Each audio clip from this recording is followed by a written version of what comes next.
우리 신앙생활이라는 건요, 하루아침에 되는 게 아닙니다. 우리가 예수를 믿기 시작했다고 해서, 또 교회 나오기 시작했다고 해서, 내가 집사가 됐다고 해서, 내가 권사나 장로가 됐다고 해서, 내가 목사가 됐다고 해서 목사가 된 건 아니에요. 많은 분들이 착각을 하더라고요. 본인들이 열심히 공부해서 이제 목사고시를 패스해서 합격하고 목사가 되잖아요. 그럼 목사인 줄 알아요.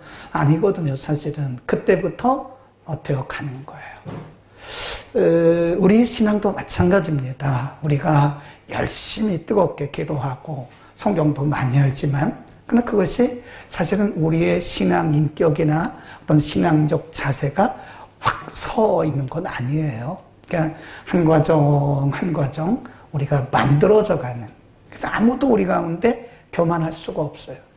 나는 다 됐다고 그렇게 말할 수 있는 사람은 한 사람도 없어요. 우리의 생명이 다할 때까지 우리는 끊임없이 하나님의 손 안에서 이렇게 만들어져 가는 것이다. 이제 훈련소에 갔는데요. 저는 이제 4주만 단기병이기 때문에 4주만 훈련을 받았거든요. 근데 그 훈련이 얼마나 어려운지 몰라요. 조교들이 빨간 모자 쓰고요. 이 깃을 딱 내렸었기 때문에 눈도 잘 안 보여요. 그냥 그렇게 보면 눈만 반짝반짝반짝 합니다. 이 조교들이 빨간 모자 쓰고 얼마나 우리를 기합을 주는지 속으로요. 그 조교가 진짜 난 군대를 늦게 갔거든요.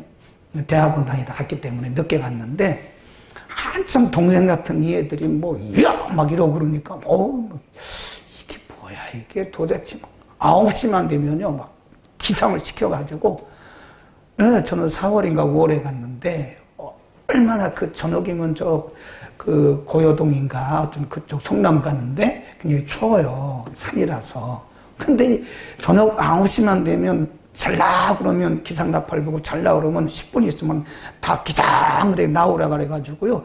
이쪽 연병장부터 저쪽 연병장까지 좌로 굴러 우로 굴러 좌로 굴러 우로 굴러 막 이러는 거예요. 그러면 저녁 먹었던 것이 막 다 넘어와요. 막 저쪽에서 왁왁 막 소리 나고 그리고 또 조금 있으면 가서 취침 그런다고. 또 조금 있다가 잘나 그러면 또 나와가지고 1번 때 기장 물어보고.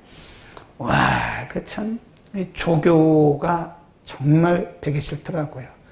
야, 훈련 끝나고 나 두고 봐라. 그랬는데 이제 훈련 다 끝나고 나니까 조교가 다 부르더라고요. 근데 조교가 분대 다니면서 얘기하기를 힘드셨죠. 처음으로 존댓말을 하는 거예요.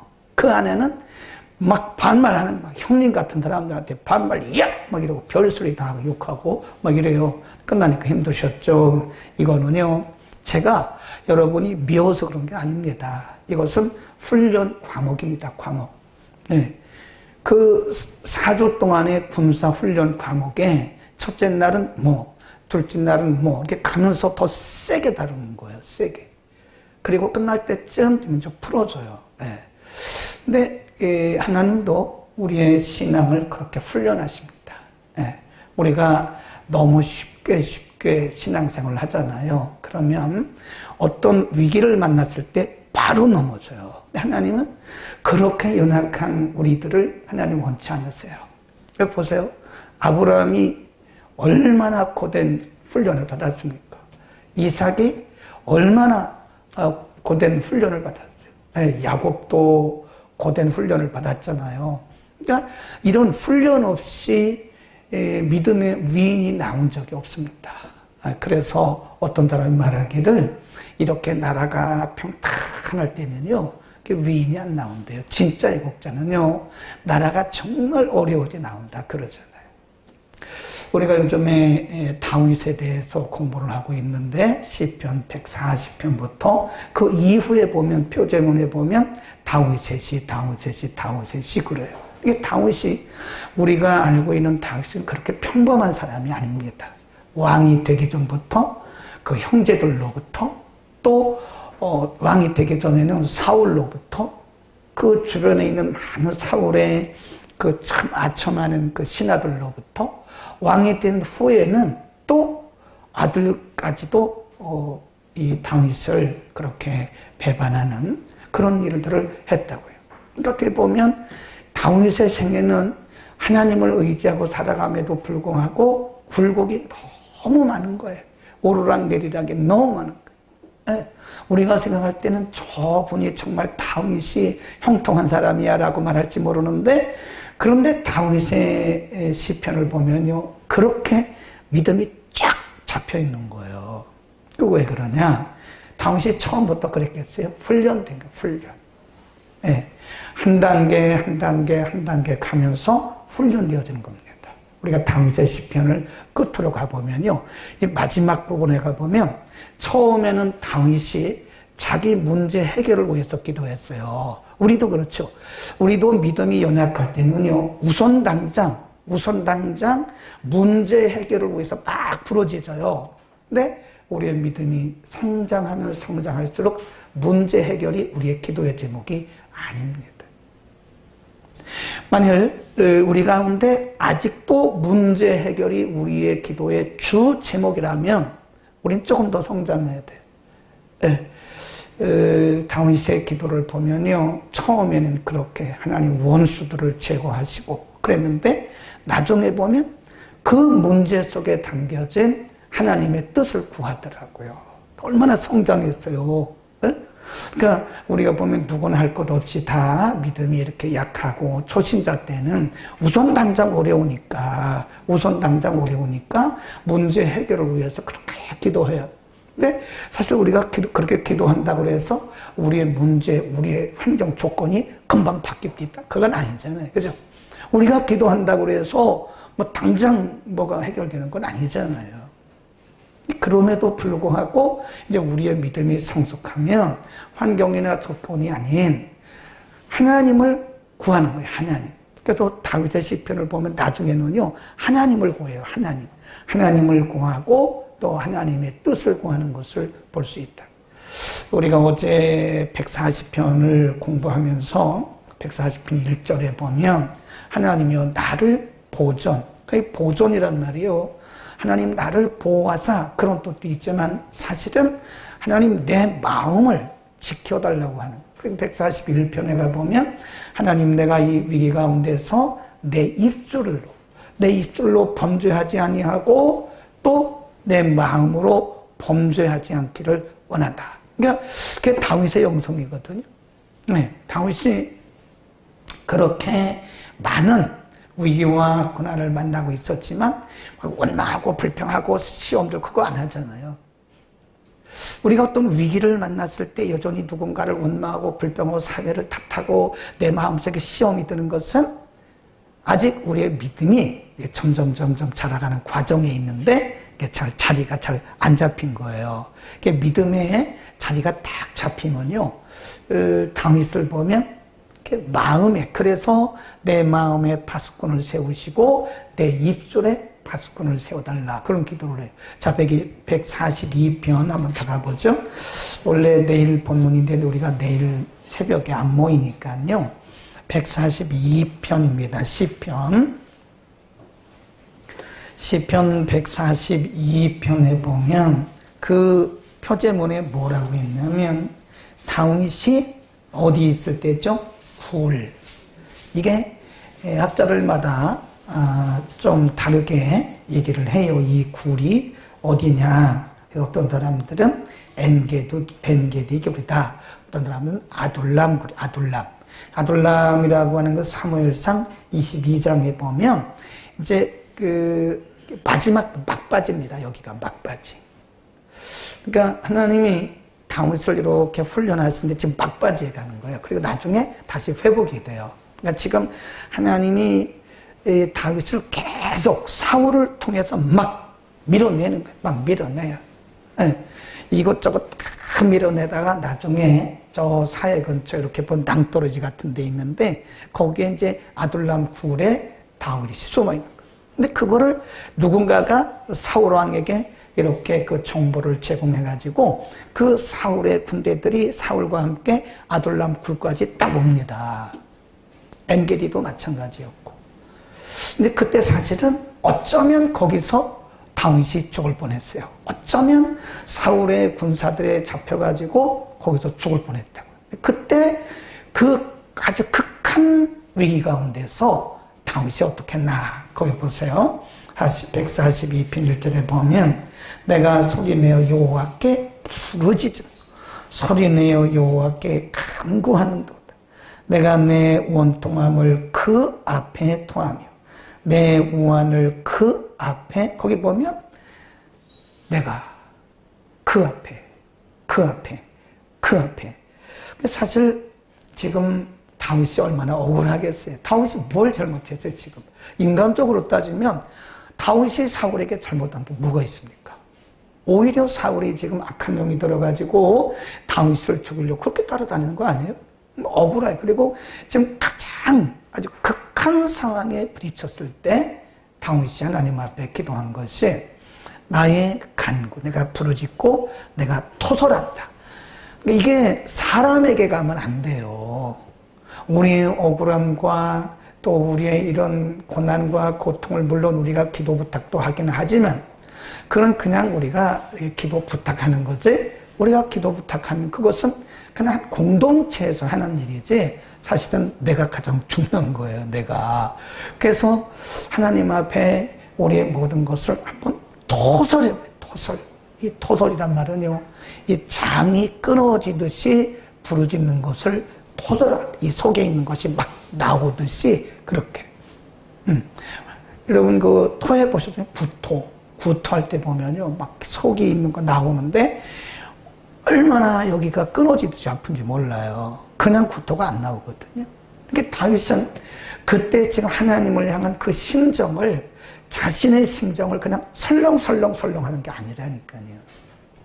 하나님 앞에 지금 내가 이런 극한 위기에 처해 있는데 우리가 기도를 설렁설렁 해도 되겠습니까? 토설해요, 토설. 네. 사람에게 원망하지 말고 누구에게 탓하지 말고 우리가 지체들에게 기도 부탁은 하되 사실은 하나님이 원하신 것은 나예요. 나. 하나님이 원하신 것은 내 속에 있는 것을 한번 끄집어내서 나한테 한번 부르짖어 봐라.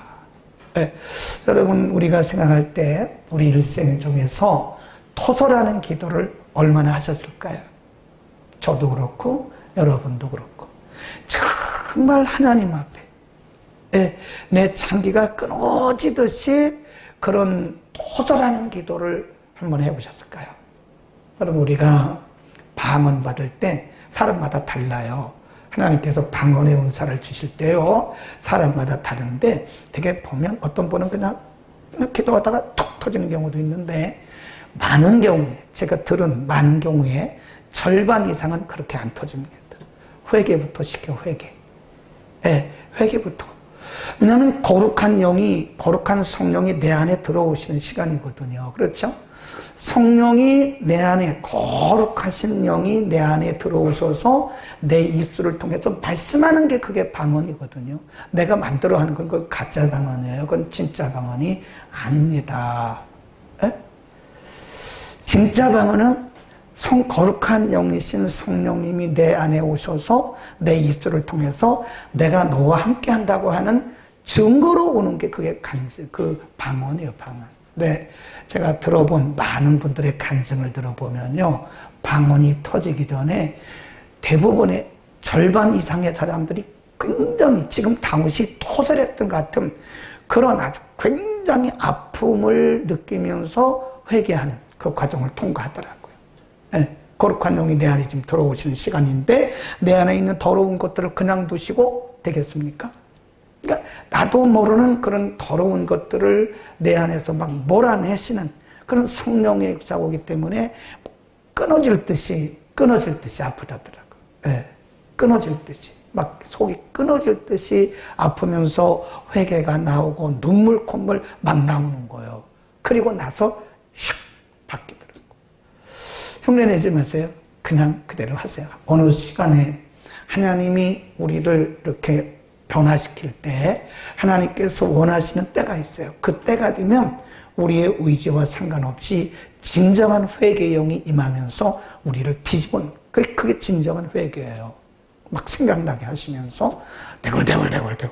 또 어떤 분은요, 제가 기도원에서 봤는데 덩치가 막 이렇게 큰 사람인데요, 제가 볼 때 이 사람 술도 마시고 담배도 피는 다 하는 사람이에요. 근데 자기 의지하고 상관없더라고요. 성령이 한번 그분을 눕히고 거기서 역사하시는데 막 그 덩치 큰 사람이 얼마나 크게 울고 좌르 굴러 우르 굴러 막 그러면서 막 탁탁탁 울고 눈물 콧물 다 빼더라니까요. 진정한 성령의 역사가 우리 가운데, 다 그런 건 아닌데 거룩한 영이 우리 가운데 들어올 때 그렇더라. 지금 다윗이 하나님 앞에 기도한 자기의 모습을 뭐라고 그래요? 토설합니다. 내 원통함과 내 아픔을 하나님께 내가 지금 토설합니다. 토설. 옛날에 그 장례식장에 가면요, 요즘은 장례식장 가도 안 울어요. 근데 옛날에는 다 울었거든요. 네. 부모님이 돌아가시면 진짜 슬퍼요. 그러니까 막 울어요. 근데 요즘엔 장례식장 가도 별로 우는 사람이 별로 없어요. 네. 여벌로 울어요, 여벌로. 이렇게 우는 척 하다가, 아이고, 나 누구야? 아이고, 그러다가 오셨어요? 이러고. 하나도 눈에 눈물이 없을 걸 여벌로. 남들이 볼 때 저 사람은 자기 부모님이 돌아가시네 슬프지도 않는가 봐. 무슨 뭐 잘 됐다는 듯이 뭐 그냥 여벌로. 아이고, 누구세요? 안녕하세요? 부의금은 얼마나 하셨어요? 이렇게 물어보는데. 여벌로. 근데 어쩌면 우리가 기도를 그렇게 하는 게 아닌가. 여벌로. 그러니까 우리의 중심을 다해서 다윗이 토설하듯이 그렇게 기도해야 되는데 우리가 여벌로, 여벌로 하지 않는가, 그런 생각을 한번 해보시고요. 그 다음에 쭉 내려가 보면 그 다윗이 기도한 근거가 뭐냐면 3절 보세요. 내 심령이 속에서 상할 때에도 주께서 내 길을 뭐 하신다고요? 아신다. 그러니까 지금 겉으로 볼 때는 억울하지만 사실은 다윗은 지금 토설하면서 억울해서 막 토설하는 것이 아니라 그분을 찾는 거예요. 그분을. 기도는 하나님을 찾는 거예요. 하나님을. 우리의 문제 해결도 더 중요한, 그것보다 더 중요한 게 그분의 얼굴을 구하는 게 진정한 기도예요. 하나님이 나의 가는 길을 다 아시고. 그 다음에 5절입니다. 5절 시작. 여호와여, 내가 주께 부르짖어 말하기를 주는 나의 피난처시오 생존 세계에서 나의 분깃이라 하였나이다. 이게 근거입니다. 기도의 근거. 우리가 하나님 앞에 기도할 때요, 하나님이 누구신가를 확실하게 믿고 간구해야 그 기도가 힘이 있습니다. 막연하게 하면 안 돼요. 주문 외우듯이. 마태복음 6장에 보면 예수님께서 기도를 가르치시면서 중언부언 하지 마라. 이 중언부언이란 말이에요. 그때 당시 유대인들이 하는 그 기도문을 외우잖아요. 그 기도문. 어떤 데 가보면, 어떤 교파에 가보면요, 기도문이 있어요. 그래가지고 장례식에 가보면 2시간씩 하는데 아예 전통적으로 기도문이 이렇게 내려와요. 그러니까 내 기도하는 게 아니라 전통적으로 내려오는 기도문을 쭉쭉 읽어요, 그냥. 네. 그 안에, 그 기도문에 물론 내 마음이 들어가겠지만 사실은 제가 볼 때 이건 우리의 중심이 거기에 잘 들어가지 않을 거다 하는 생각. 그러니까 주문 외우듯이 막연한 거예요. 막연하게. 기도할 때 우리가 막연하게 기도하면요, 그 기도는 마치 중언부언한 것과 같아요. 중언부언. 하나님이 누구신가를 알아야 되는 거예요. 지금 아둘람 굴에 지금 막 쫓기는 마지막 그 굴 속에서 어쩌면 사울왕이 보낸 그 신하들에 잡혀서 언제 죽을지 모르는 그런 상황 속에서 다윗은 말하기를, 그렇지만 3절에서 하나님이 나에게는 가는 길을 아시고, 욥도 그랬잖아요. 욥도 주께서 나의 가는 길을 아신다고 그러잖아요. 그러니까 담대한 거예요. 상황이 바뀐 게 없다니까요. 우리가 기도한다고 해서 뭐 당장 상황이 바뀔 거라고 생각하면 여러분 기도를 잘 못 생각해요. 우리가 뭐 기도한다고 하늘에서 뭐가 금방 내려옵니까? 그런 적도 있지만 거의 그렇지 않아요. 하나님이 우리를 훈련시킬 때 그렇게 안 하십니다. 그러니까 우리가 기도해도 환경이 안 바뀌고 조건이 안 바뀌는데도, 그런데도 다윗은 굉장히 담대했던 것은, 그럼에도 불구하고 환경이나 조건이 어찌하든 하나님은 언제나 나와 함께 하시고 하나님이 나의 피난처다라고 하는 것을 확신한 거예요. 아멘. 여러분 걱정하지 마세요. 우리의 기도한 대로 안 된다고 해서 하나님이 멀리 계신 것도 아니고, 주의 이름을 감사케 하소서. 주께서 나를 후대하시리니 의인이 나를 두루리이다. 이건 결과예요, 결과. 네, 지금은 내게 손에 잡히는 곳 없을 수 있고, 지금은 내가 이렇게 아둘람 굴에 이렇게 그냥 도망가는, 그냥 피난하는 그런 신세가 됐지만, 거기 보면 내가 주의 이름을 감사케 하소서. 주께서 나를 후대하시리니 누가 나를 두른대요? 의인. 여기서 의인이라는 말은 함께 기도했던 사람들이에요. 함께 하나님을 신뢰하고 함께 하나님을 의지했던 그 사람들이 그래 그렇죠. 우리가 지금은 잘 모르잖아요. 근데 우리가 말씀을 나눌 때 보면 간증을 하면 다 통하잖아요. 그렇죠? 그래 집사님도 그랬죠? 맞아 그랬죠? 이러잖아요. 근데 그 얘기가 뭔지도 모르는 사람이 있다니까요. 의인이 나를 부른다고 하는 것은 내가 이 과정을 다 통과하고 나서 이제 나와 함께 하나님을 섬기고 경외했던 그들이 말하기를 이제 함께 박수를 치면서 나를 부르면서 함께 하나님께 영광 돌리고 기뻐하는 그날이 온다라고 하는 하나님의 그 궁극적 승리를 지금 믿은 겁니다. 아멘. 우리는 반드시 승리합니다. 반드시. 아멘. 과정이라고 그래요. 과정. 네. 하나님이 우리를 훈련하시고 만들어 가시는 과정이에요. 그래서 우리는 기독교를 무슨 영성이라고 그러냐? 고난의 영성이라고 합니다.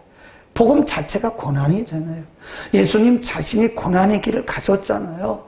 그리고 우리들에게 복음을 전하라고 말씀하시면서 바울도 그렇고 제자들도 보면 복음 전하는 현장에서 평탄하게 복음 전하는 사람 누가 있습니까? 그 고난의 현장에서, 그래서 이 기독교의 신앙은 고난의 신앙, 고난의 신학, 고난의 영성, 그런 거.